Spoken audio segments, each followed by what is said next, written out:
Masters Hall of Fame World News. My name is Michelle Manu, and today we're joined by Jerry Baxter. Hi, Jerry. Thank you for being here. Hello, Michelle. It's a pleasure. Thank you for inviting me. Wonderful. So we're just going to jump right into it. I'm going to ask you, what has your progression been in the martial arts? My progression has been back in '67. I started with Master Oyama, and he was a very solid instructor and very disciplined. You know. And from that point, I went into with Paul Driscoll, and then I went into the military, and then I came out and went to college, and then studied more with Paul Driscoll. And from that point, we went to Master Nobu Isera. And then from that point, in the military, I continued studying my martial arts, but I also did judo in the military. So from that point on, it was continual training and not specifically training with big masters, but just training, keeping my skills sharp, you know. And so when I got in 71, I got out of the military. And from that point, when I retrained, I went with Paul Driscoll. Then we moved to Los Angeles later.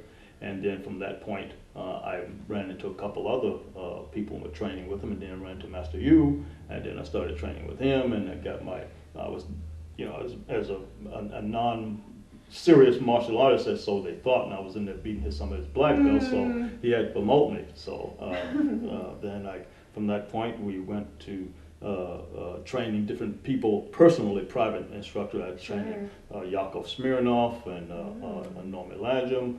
Tony Danza was going to train. We used to run together all the time, but we never could hook our time up together to train because our schedules were different. But then I started teaching more private lessons. And from that point on, I met Eric in '84. And you're talking about Eric Lee. Eric Lee, Master Eric Lee in '84. And from that point, we became very good friends. And then he gave me a call to choreograph a film. It was called Chinatown Connection. And so I did the stunt choreography in that film, fight stunts. And then, as a matter of fact, Art Camacho was in there too. And I think he took over after I left. And then from that point on, then I went to another film and then another film. So I was very blessed to have, you know, done a lot of stunt choreography in films. And even including the new Leave It to Beaver show. How neat! Yeah, so from that point, I went on and I went down to Master Jun Chung's, and I started training at Jun Chung's and teaching at Jun Chung's.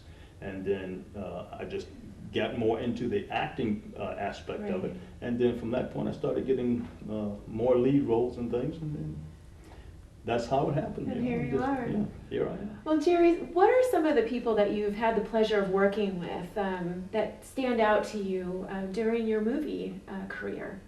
Oh, I have had the honor of working in 3 movies with David Carradine, Mac 10 the Rapper, China McCoy, and I did a movie with Nick Cannon and Karen Black.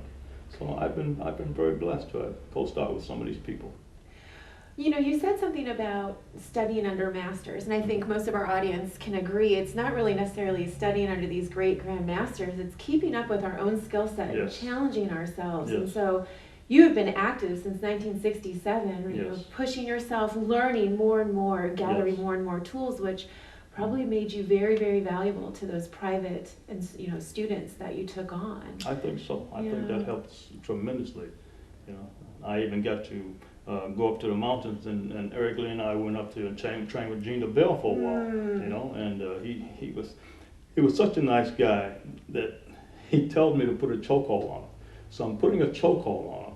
He says it's tighter and tighter and tighter. I'm thinking, I had no idea who Gene LaBelle was at that time. Funny. And I said, I'm going to hurt you. I'm going to stop, you know. And from that point on, he says, you know, you have a good heart. I like you, because most people always try to choke me out. Sure, of course. He says, no. He says, you're good. You're good. And I was the biggest compliment I ever had come from Gene LaBelle, you know. And you realized who he was after a while. Afterwards, he told me who he was and everything, and I was saying, I thought I was just going to train at someone that lives in the mountains house to train it, because I had never heard of Gene LaBelle for all these years of training. I have seen him, but didn't know that he was into martial arts. I seen him in wrestling. Okay. So anyway, but it was a big honor.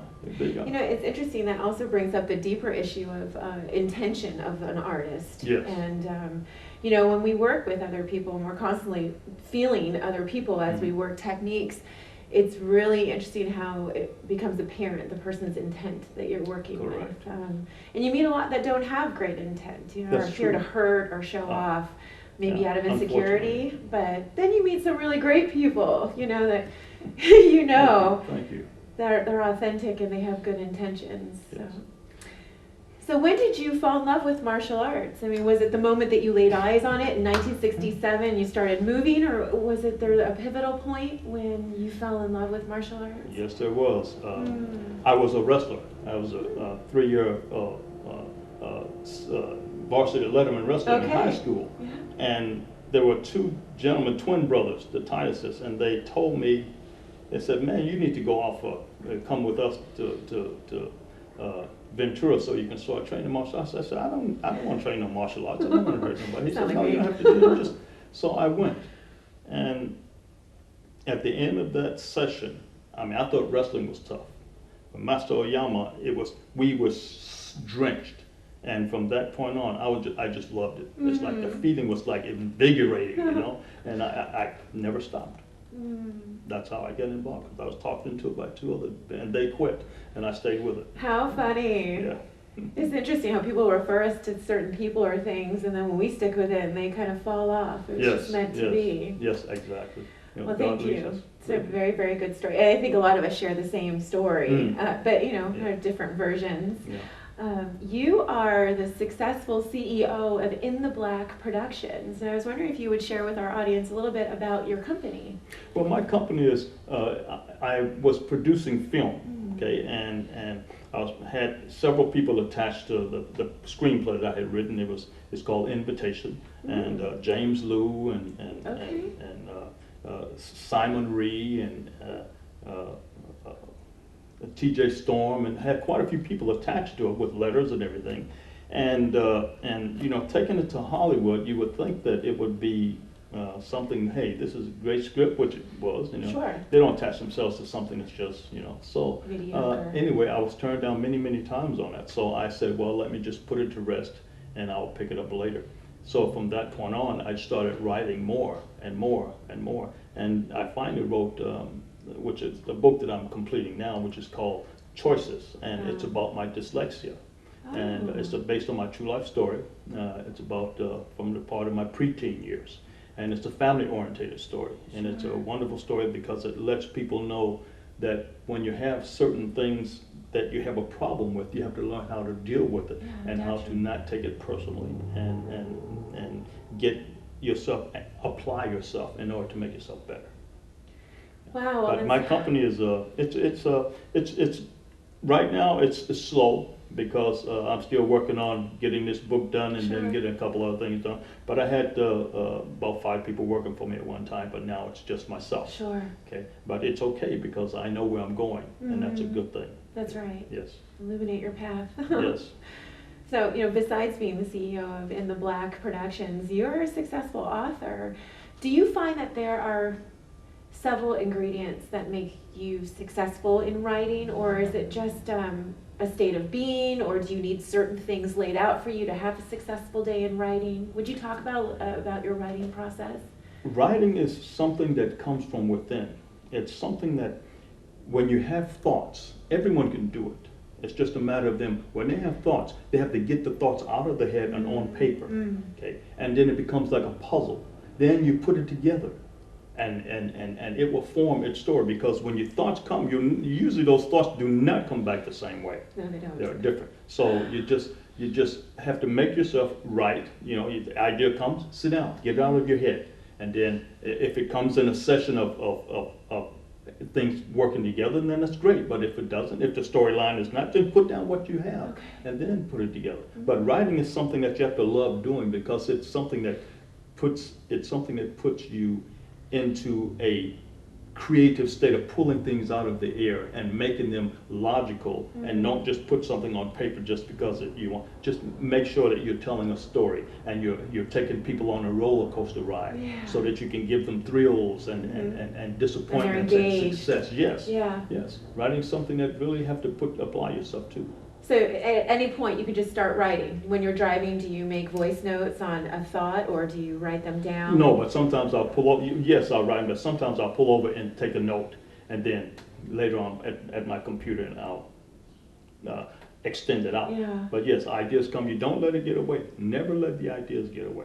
Yeah, that's a fantastic point. I think a lot of us allow thoughts just to come in and out, and we don't really pay attention. It sounds like you're highly conscious to what's going on up here. Yes. And that's truly amazing. That's an art right there. Thank you. Let alone to get that out and put it on paper and then link it and make it mean something for a reader. Yes. So, yes. It's very important. I admire that. Thank you very much. Yeah. I admire you for what you do. Oh. Oh, please. You're a phenomenal lady. Well, I am interested, and I know our audience is interested. What is something the audience wouldn't know about you, Jerry Baxter? Well, I've done quite a few things in the entertainment industry, and I also sing. And I sing national anthem for fights down in Las Vegas and at Hollywood Park, and I also sing for basketball games. So I do sing, and I love golf. Excellent. Well, those are all wonderful things. But most of all is I love the Creator, because everything comes from within, and you have to pay attention when the Creator tells you the right path to take. You can't second guess it. You must apply yourself to that, 100%. and not say, well, later, or that sounds too. No, just focus on it, and don't distract from it, because you're being led to the right way. I agree. Well, what is something that the Marshall community can expect from you this year or in the near future? Well, my screenplay invitation. Excellent. I have talked to some people, and hopefully, God willing, these people that I've spoken with they seem to be very interested in it. Good. And these are named people, so Good. From that point, I think I'll get it done. How exciting. Yes. And then you're training. And my book is almost finished, so Good. I'll put that up. Good. Yes, I'm still training. Excellent. Yes, still training. Wonderful. Well, thank you so much. Is there anything else you'd like to share with our audience before we conclude your interview? Well, it's a pleasure to be here. Well, it's our pleasure. Thank you. So thank you so much. Thank you very much, Michelle. Well, thank you for joining us today with Jerry Baxter. You've been watching the Masters Hall of Fame World News. If you'd like to reach Jerry, you can write us at worldnews@mastershalloffame.org. See you next time.